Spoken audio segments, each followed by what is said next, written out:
Hello बच्चों, कैसे हैं आप? उम्मीद करती हूँ आप बढ़िया और बहुत मज़े में होंगे। तो आइए बच्चों, आज आपके ज्ञान में विस्तार करते हैं और आज हम आपको जीवनी बताएंगे। जीवनी किसकी? उपन्यास सम्राट प्रेमचंद की। प्रेमचंद महान लेखक थे जो उपन्यास लिखा करते थे और उनके कई उपन्यास आपके सामने हैं। तो आइए आज उन्हीं के जीवन के बारे में इस अध्याय में जानने वाले हम। तो गोरी सूरत, घनी काली बोहें, छोटी छोटी आंखें, नुकीली नाक, बड़ी बड़ी और गुथी हुई विरल। गुछी हुई यानी कि बहुत ज्यादा घनी। मूंछों वाला यह मुस्कुराता चेहरा किसका है? यह चेहरा प्रेमचंद का है। लगता है अभी हंसने वाले हैं। लगता है अभी जोरों से कह लगाएंगे, यानी कि जोर जोर से हंसने लगेंगे। वाराणसी से 4 मील दूर लमही में शनिवार 31 जुलाई 1880 को धनपत राय का जन्म हुआ। क्या था प्रेमचंद जी का नाम? धनपत राय। माँ बाप ने नाम रखा था धनपत। चाचा लाड़ प्यार में कहा करते थे नवाब। पिता का नाम था अजायब घर। डाक खाने में किरानी थे, इसी से लोग उन्हें मुंशी अजायब लाल कहा करते थे। माता का नाम था आनंदी। अक्सर बीमार रहती थी। पिता को दवा दारू से फुर्सत नहीं मिलती थी, अर्थात इनकी माता अक्सर बीमार रहती थी और पिता उनकी दवा दारू में लगे रहते थे। बालक धनपत 7 वर्ष का ही हुआ था कि माँ चल बसी। माँ के बिछो यानी कि बिछुड़ने। माँ के बिछो ने धनपत के बचपन का सारा रस सोख लिया, अर्थात उनका बचपन उदासी में चला गया। कुछ वर्ष बाद मुंशी अजायब लाल ने दूसरी शादी की। अभाव और अभियोग तो पहले से थे ही। विमाता का निष्ठुर व्यवहार यानी कि दूसरी माता का कठोर व्यवहार। निष्ठुर यानी कठोर। निष्ठुर व्यवहार भी उनसे आ मिला, अर्थात माँ के जाने का गम तो था ही, साथ में सौतेली माता का कठोर व्यवहार भी उन्हें मिल गया। नई माँ बात बात पर डांटती थी, उसे धनपत में बुराइयां ही बुराइयां दिखती। कदाचित प्रेमचंद अपने उपन्यास कर्मभूमि के पात्र चंद्रकांत के द्वारा खुद अपनी ही व्यथा सुना रहे हैं, अर्थात अपने उपन्यास कर्मभूमि में उन्होंने अपनी ही कथा लिख डाली। बचपन वह उम्र है जब इंसान को मोहब्बत ही सबसे ज्यादा जरूरत पड़ती है। उस वक्त पौधे को तरी मिल जाए तो जिंदगी भर के लिए उसकी जड़ें मजबूत हो जाती हैं। मेरी माँ के देहांत के बाद मेरी रूह यानी मेरी आत्मा, मेरी रूह को खुराक नहीं मिली, अर्थात माँ चली गई तो ऐसा लगा आत्मा बेजान हो गई। वही भूखी मेरी जिंदगी है। और यही कारण था कि बालक धनपत घर आंगन से भागकर खुले मैदान में अमराई में यानी कि पेड़ों के नीचे, आम के पेड़ों के नीचे अमराई में खेतों की तरफ निकल जाता था। साथियों के साथ गुल्ली डंडा खेलता था, पेड़ों पर चढ़ता था, आम के टिकोरे चुनता था, मटर की फलियां तोड़ता था, हवाई किले बनाता था। हवाई किले बनाना यानी कि सपने देखना। गरीबी, घुटन और रूखेपन से त्राण पाने के लिए, त्राण यानी कि मुक्ति पाने के लिए, त्राण पाने के लिए बालक धनपत ने इस तरह एक सहज यानी कि आसान सहज रास्ता निकाल लिया था। प्रेमचंद ने बचपन से ही मुसीबतों पर हंसना सीखा था। धनपत के छात्र जीवन की आप बीती प्रेमचंद की कहानियों, उपन्यासों और आत्मकथाओं में बिखरी पड़ी है। मेरी उम्र 8 साल की थी। अपने चचेरे भाई हलधर के साथ में पास के गांव में एक मौलवी साहब के यहाँ पढ़ने जाया करता था। हम दोनों सवेरे बासी रोटियां खा लेते, दोपहर के लिए मटर और जौ का चनेवा लेकर चल देते थे। फिर तो सारा दिन अपना था। मौलवी साहब के यहाँ कोई हाजिरी का रजिस्टर तो था नहीं और ना गैर हाजिरी का जुर्माना ही देना पड़ता था। फिर डर किस बात का? कभी कभी हम हफ्तों गैर हाजिर रहते, पर मौलवी साहब से ऐसा बहाना कर देते कि उनकी चढ़ी त्योरियां यानी कि उनकी बोहें, उनकी चढ़ी त्योरियां उतर जाती। पिता का तबादला यानी कि स्थानांतरण यानी कि ट्रांसफर। पिता का तबादला गोरखपुर हुआ, यानी कि पिता का तबादला गोरखपुर हो गया। बच्चे भी साथ गए। गांव के मदरसे से शहर का स्कूल अच्छा था। धनपत की तबीयत पढ़ने में लग गई। तबीयत यानी कि उनका स्वास्थ्य पढ़ने की ओर चला गया, यानी कि उनकी इच्छा जो थी पढ़ने में चली गई। गुल्ली डंडे का खेल पीछे छूट गया। शहरी नज़ारे आगे सरक आए किताबें चाटने का चस्का इसी उम्र में लगा। हजारों कहानियां और सैकड़ों छोटे छोटे उपन्यास धनपत ने इसी उम्र में पढ़ डाले। यह सारा साहित्य उर्दू का था। हमारा कहानीकार शायद पैदा हो चुका था, अर्थात इस उम्र में प्रेमचंद का जन्म हो गया था। रात को अकेले में डिबरी की मध्यम रोशनी में उसने गल्प रचना शुरू कर दी। 20 पन्ने यूं ही लिख जाना, फिर उन्हें फाड़ डालना, यह सब कितना अच्छा लगता होगा तब धनपत को। उन्हीं दिनों पिता ने शादी करवा दी। निश्चय ही उसमें सौतेली माँ की राय रही होगी। जो लड़की धनपत के लिए चुनी गई थी वह धनपत को कभी पसंद नहीं आई। पुत्र के पांवों में अष्ट धातु की बेड़ियां डालकर मुंशी अजायब लाल ने हमेशा के लिए आंखें मूंद ली। परिवार पर मुसीबतों का पहाड़ टूट पड़ा। अपनी इन दिनों की दशा का वर्णन प्रेमचंद ने जीवन सागर में किया है। पांव में जूते ना थे, देह पर साबुत कपड़े ना थे। महंगाई अलग थी। रुपए में 20 सेर का जौ था। स्कूल में 3:30 बजे छुट्टी मिलती थी। काशी के क्वींस कॉलेज में पढ़ता था। हेडमास्टर ने फीस माफ कर दी थी। इम्तिहान सिर पर था और मैं बांस फाटक एक लड़के को पढ़ाने जाता था। जाड़े के दिन में 4 बजे पहुंचता था, पढ़ाकर 6 बजे छुट्टी पाता। वहां से मेरा घर देहात में 5 मील पर था। तेज चलने पर भी 8 बजे से पहले घर ना पहुंच पाता। प्रातःकाल 8 बजे फिर से चलना पड़ता था। कभी वक्त पर स्कूल ना पहुंचता। रात को खाना खाकर कुप्पी के सामने पढ़ने बैठता और ना जाने कब सो जाता। फिर भी हिम्मत बांधे रहता। गरीबी, पिता की मृत्यु, खर्च में बढ़ती, असामान्य परिश्रम, कुप्पी के सामने बैठकर रात की पढ़ाई, जैसे तैसे द्वितीय श्रेणी में मैट्रिक पास किया। गणित से बेहद घबराते थे। इंटरमीडिएट में 2 बार फेल हुए। निराश होकर परीक्षा का विचार ही छोड़ दिया। आगे चलकर 10-12 वर्ष बाद जब गणित के विकल्प में दूसरा विषय लेना संभव हो गया, तभी धनपत राय ने परीक्षा पास की। सन 1891 की बात है। हमारे भावी उपन्यास सम्राट के पास एक फूटी कौड़ी ना थी। 2 दिन 1-1 पैसे को खाकर काटे थे। महाराज ने उधार देने से इनकार कर दिया था। बड़ी विवशता यानी कि बड़ी मजबूरी, बड़ी विवशता से पुरानी पुस्तकों को लेकर एक पुस्तक विक्रेता के पास पहुंचे। वहीं एक सौम्य पुरुष से जो एक छोटे से स्कूल के प्रधानाध्यापक थे, उनका परिचय हुआ। उन्होंने इनकी गरीबी और विवशता के साथ ही कुशाग्रता यानी कि कुशल बुद्धि, कुशाग्रता और लगन से प्रभावित होकर अपने यहाँ सहायक अध्यापक के रूप में नियुक्त करने का आश्वासन दिया, यानी कि उन्हें दिलासा दिया। आश्वासन यानी कि दिलासा दिया। और दूसरे दिन इन्हें 10 रुपये मासिक वेतन पर नियुक्त कर लिया। 1919 ईस्वी में बीए भी कर लिया। विषय लिए थे अंग्रेजी, फारसी, इतिहास। वह एमए भी करना चाहते थे, कानून भी पढ़ना चाहते थे, लेकिन परीक्षाओं की तरफ से उदास हो गए थे। जब उमंग थी तब गणित ने बाधा पहुंचाई। अब जब वह बाधा दूर हुई तो जीवन का लक्ष्य ही बदल चुका था। स्कूल मास्टर का उनका जीवन भारी घुटन और बेबसी का जीवन रहा। तो क्या प्रेमचंद की कहानियों में इसी का उल्लेख है? पंडित चंद्रधर के रूप में स्वयं प्रेमचंद कहते हैं, मुर्दसी तो कर ली थी, किंतु सदा पछताया करते थे कि कहां से इस जंगल में आ फंसे। यदि किसी अन्य विभाग में नौकरी की होती तो अब तक हाथ में 4 पैसे होते, आराम से जीवन व्यतीत होता। यहाँ तो महीने भर प्रतीक्षा करने के बाद कहीं 15 रुपए देखने को मिलते हैं। वह भी इधर आए उधर गए। न खाने का सुख, न पहनने का आराम। हमसे तो मजदूर ही भले। इनकी पहली शादी चाची विमाता और चाची के पिता की राय से रचाई गई थी। लड़की न केवल बदसूरत थी, बदसूरत यानी कि बुरी सूरत वाली बदसूरत थी, बल्कि प्रेमचंद से उम्र में भी बड़ी थी।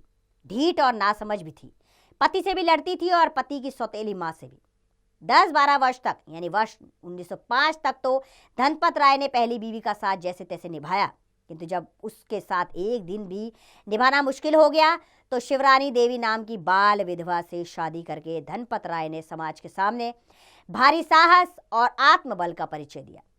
अर्थात उस समय बाल विधवा का घोर विरोध किया जाता था, लेकिन धनपत राय ने एक बाल विधवा से विवाह किया।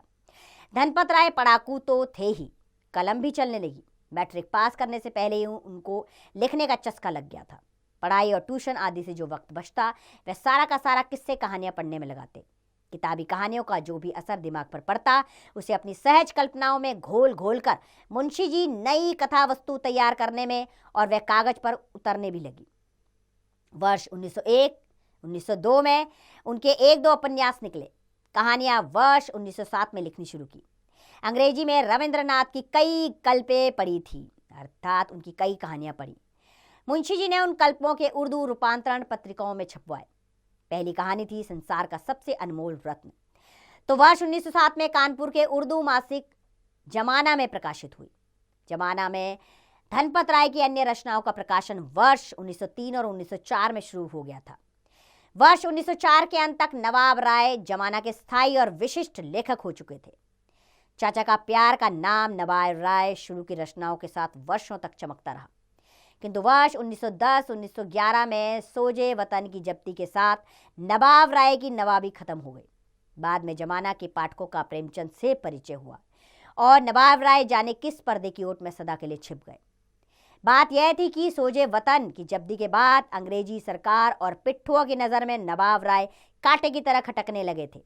कई तरह की पाबंदियां लग गई थी नवाब राय पर। नई पत्नी के साथ रहने लगे, तब से लिखाई का सिलसिला जम गया। वर्ष 1905 से वर्ष 1920 के दरमियान प्रेमचंद ने बहुत कुछ लिखा। दसियों छोटे बड़े उपन्यास, सैकड़ों कहानियां, पत्र पत्रिकाओं में निबंध और आलोचनाएं भी कम नहीं लिखी। मास्टरी के दिनों में भी लिखते रहे। स्कूलों के सब डिप्टी इंस्पेक्टर थे। अक्सर दौरे पर रहना होता था, फिर भी रोज कुछ ना कुछ लिख लेते थे।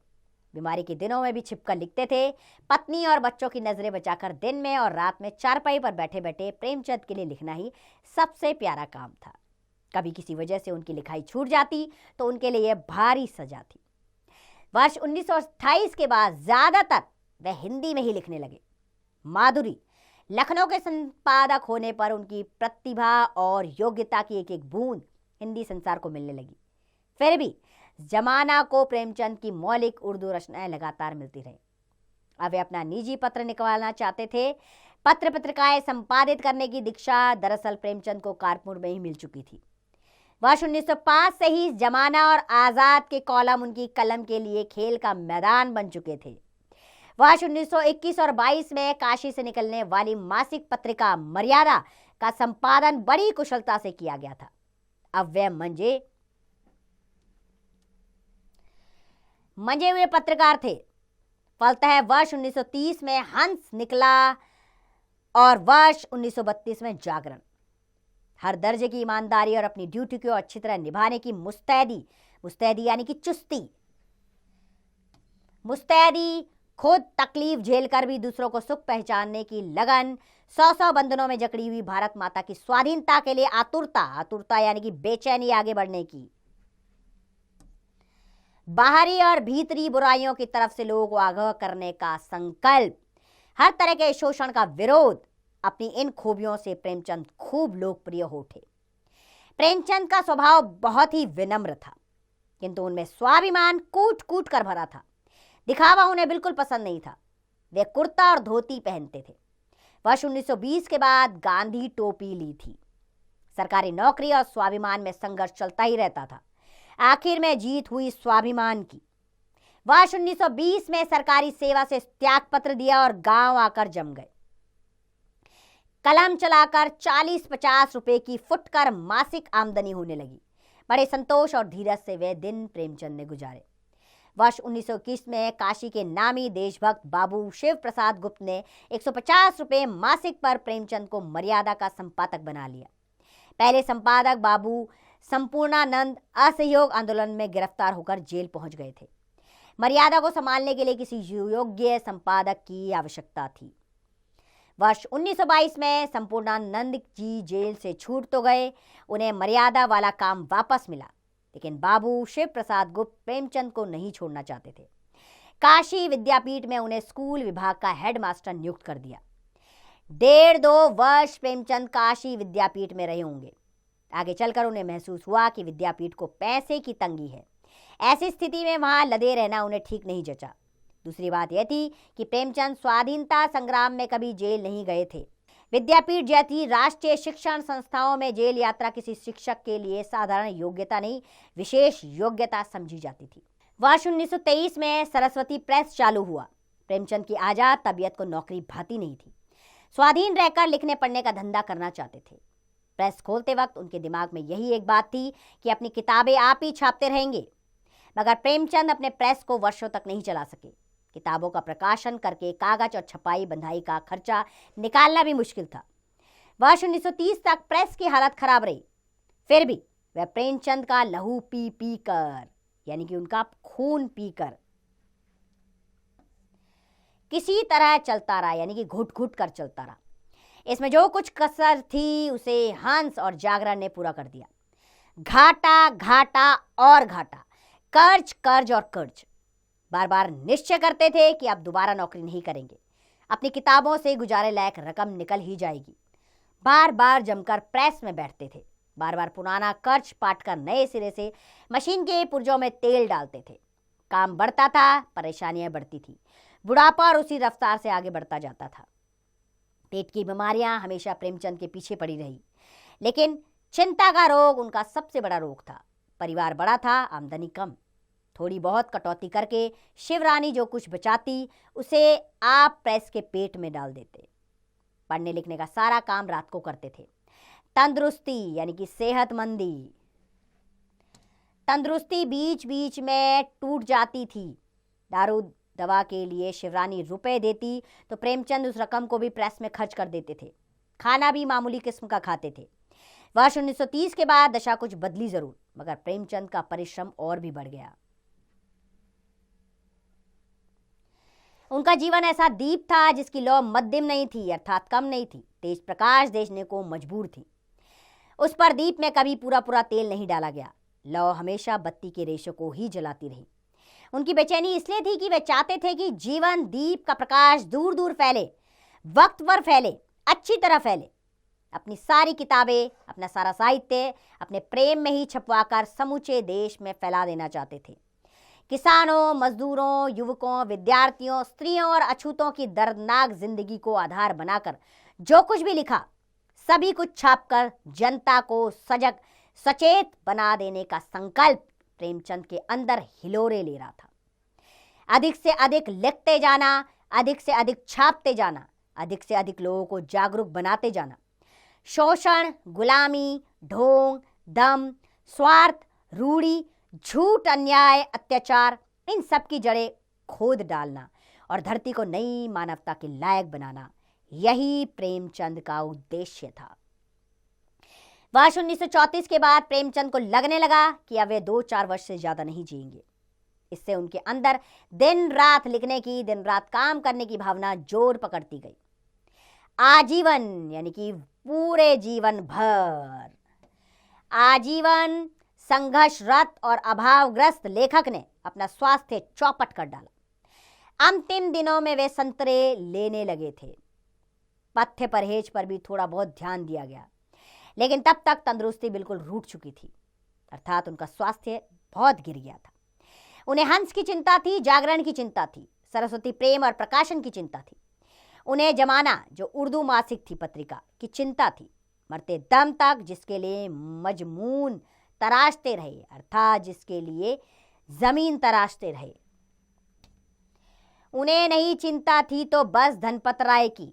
हाँ, प्रेमचंद को प्रेमचंद की चिंता नहीं थी। वे अच्छी तरह जानते थे कि दुबला पतला लक्कड़ सरीखा यह बीमार आदमी धनपत राय हो सकता है, प्रेमचंद हमेशा जिंदा रहेगा, कह कहे लगाता रहेगा। तभी तो हानि लाभ की भावनाओं को निर्लिप्त, यानी कि उसमें लिप्त ना होना, निर्लिप्त रहकर प्रेमचंद अंत तक लिखते रहे। नींद नहीं आती थी, बीमारी बढ़ गई थी, प्रेस जाना बंद था, फिर भी आप घर वालों की नजरें बचाकर उठ जाते और कलम तेजी से चल पड़ती। इतनी तेजी से कि जीवन समाप्त होने से पहले ही सब कुछ लिख देना चाहते थे। मंगलसूत्र के 20वें सफ़े प्रेमचंद ने अपनी मृत्यु शैया पर ही लिखे। महाजनी सभ्यता, कफन और प्रगतिशील लेखकों की पहली कॉन्फ्रेंस के लिए अध्यक्ष का भाषण, काफी कुछ उन्होंने हमें अपने अंतिम क्षणों तक दिया। मैं मजदूर हूं, जिस दिन ना लिखूं उस दिन मुझे रोटी खाने का अधिकार नहीं। ये शब्द उनके होठों के केवल आभूषण ही ना थे, प्रेमचंद के बारे में उनके विरोधियों की भी यही धारणा रही। प्रेमचंद को राष्ट्रीयता की दीक्षा इसी अड्डे पर मिली थी। एक साधारण कथाकार वही युग दृष्टा साहित्यकार के रूप में ढलने लगा। बड़ी से बड़ी बातों को सीधे और संक्षेप में कहना या लिखना प्रेमचंद ने वहीं सीखा। वर्ष 1930 में प्रेमचंद की कहानियों का एक और संकलन जब्त हुआ, समर यात्रा। प्रकाशित होते ही अंग्रेजी सरकार ने इस पुस्तक को आपत्तिजनक घोषित कर दिया। पुलिस सरस्वती प्रेस से किताब की सारी प्रतियां उठा ले गई। वर्ष 1930 में प्रेमचंद स्वयं राष्ट्रीय स्वाधीन आंदोलन में कूद पड़ना चाहते थे। सत्याग्रहियों की कतार में शामिल होकर पुलिस की लाठियों के मुकाबले डटना चाहते थे, किंतु जेल जाने का उनका मनोरथ यानी कि उनकी अभिलाषा, जेल जाने का उनका मनोरथ अधूरा ही रह गया। प्रेमचंद मन महसूस कर रह गए। मजबूरी थी पर तसल्ली थी। हर परिवार से एक आदमी को जेल जाना ही चाहिए। उन दिनों यह भावना जोर पकड़ चुकी थी। यह दूसरी बात है कि वे कभी गिरफ्तार नहीं हुए, न कभी जेल गए। मगर प्रेमचंद स्वाधीनता संग्राम के ऐसे सेनापति थे जिसकी वाणी ने लाखों सैनिकों के हृदय में जोश भर दिया था। स्वाधीनता के लिए जनता की लड़ाई का समर्थन करते समय प्रेमचंद यह कभी नहीं भूले कि आजादी केवल एक ही व्यक्ति के जीवन को सुखमय नहीं बनाएगी, मुट्ठी भर आदमियों के लिए ही ऐसे ऐशो आराम नहीं लाएगी। वह बहुजन सुखाय बहुजन हिताय होगी, अर्थात सबका सुख सबका हित। फिल्मों के द्वारा जनता तक अपने संदेशों को प्रभावशाली ढंग से पहुंचाने और साथ ही अभावों से मुक्ति पाने के लिए वे मुंबई गए, किंतु धनपत को धनपतियों का सहवास और मुंबई का प्रवास रास नहीं आया। वह उनकी अभिलाषाओं की पूर्ति नहीं कर पाया। वर्ष 1933 के मध्य में प्रेमचंद मुंबई से लौटकर बनारस आ गए। फिर वही प्रेस, फिर वही प्रकाशन, फिर वही घिसाई। रातों रात जाकर प्रेमचंद ने गोदान खत्म किया। गोदान छपकर निकल आया था कि उसकी लेखनी मंगल सूत्र पर तेजी से चल रही थी। मरते मरते प्रेमचंद इस उपन्यास को पूरा करना चाहते थे। 4 ही अध्याय लिख पाए थे कि खाना नहीं हजम हो पा रहा था। खून की कै करने लगे थे, यानी कि खून की उल्टियां होने लगी थी। पेट में पानी भर आया था। दूध, बाली, फलों का रस तक नहीं पचवा पाते थे, पर इतने पर भी काम करने की ललक पीछा नहीं छोड़ती थी। लिखने की अभिलाषा शांत नहीं हो पाती थी। देश को अपने जीवन, अपने अनुभव और अपने विचारों की अंतिम बूंद तक दे जाने की इच्छा चैन नहीं लेने देती थी। 8 अक्टूबर 1936 रात का पिछला पहर प्रेमचंद ने हमेशा के लिए अपनी आंखें मूंद ली। अभी 60 के भी नहीं हुए थे। 56 वर्ष की आयु क्या कोई लंबी आयु थी? संयोग तो देखिए, विश्व के 3 महान उपन्यासकारों प्रेमचंद, मैक्सिमम गोर्की और शतरंजन का देहावसान उसी वर्ष हुआ। तो बच्चों, नागार्जुन लेखक हैं इस पाठ के, जिन्होंने इस पाठ के जरिए प्रेमचंद की पूरी कहानी हमारे सामने रखी, उनका पूरा जीवन परिचय हमें समझाया, हमें बताया कि प्रेमचंद किस तरह अपने लेखन में विश्वास करते थे। उनका मानना था कि देश को एकजुट करना है तो लेखन एक मजबूत जरिया है, अर्थात अपने देश को स्वतंत्रता दिलानी है, लोगों में अंदर बैठी कुरीति भावनाओं को उजागर करना है तो लिखना बेहद आवश्यक है, क्योंकि लोग इस पढ़ाई के जरिए ही जान पाएंगे कि हमारे बीच में जो भेदभाव पनप रहा है उसे कैसे दूर किया जा सकते हैं। प्रेमचंद अपनी भावनाओं को लोगों के सामने रख देना चाहते थे। इसके लिए वो दिन रात मेहनत करते थे, दिन रात लिखते थे और अपने अंतिम क्षणों तक वो लिखते गए। तो ऐसे कर्मठ थे प्रेमचंद, इतने मेहनती थे। तो बच्चों, हम सबको भी उनके जीवन से प्रेरणा लेनी चाहिए, समझना चाहिए कि ऐसे लोग भी हमारे इतिहास में छुपे हैं जिनकी जीवनी हमारे लिए अत्यंत लाभदायक सिद्ध हो सकती है। मुझे पूरी उम्मीद है प्रेमचंद की जीवनी से आप भी प्रभावित हुए होंगे। अब इसका अभ्यास कार्य आप स्वयं कीजिए।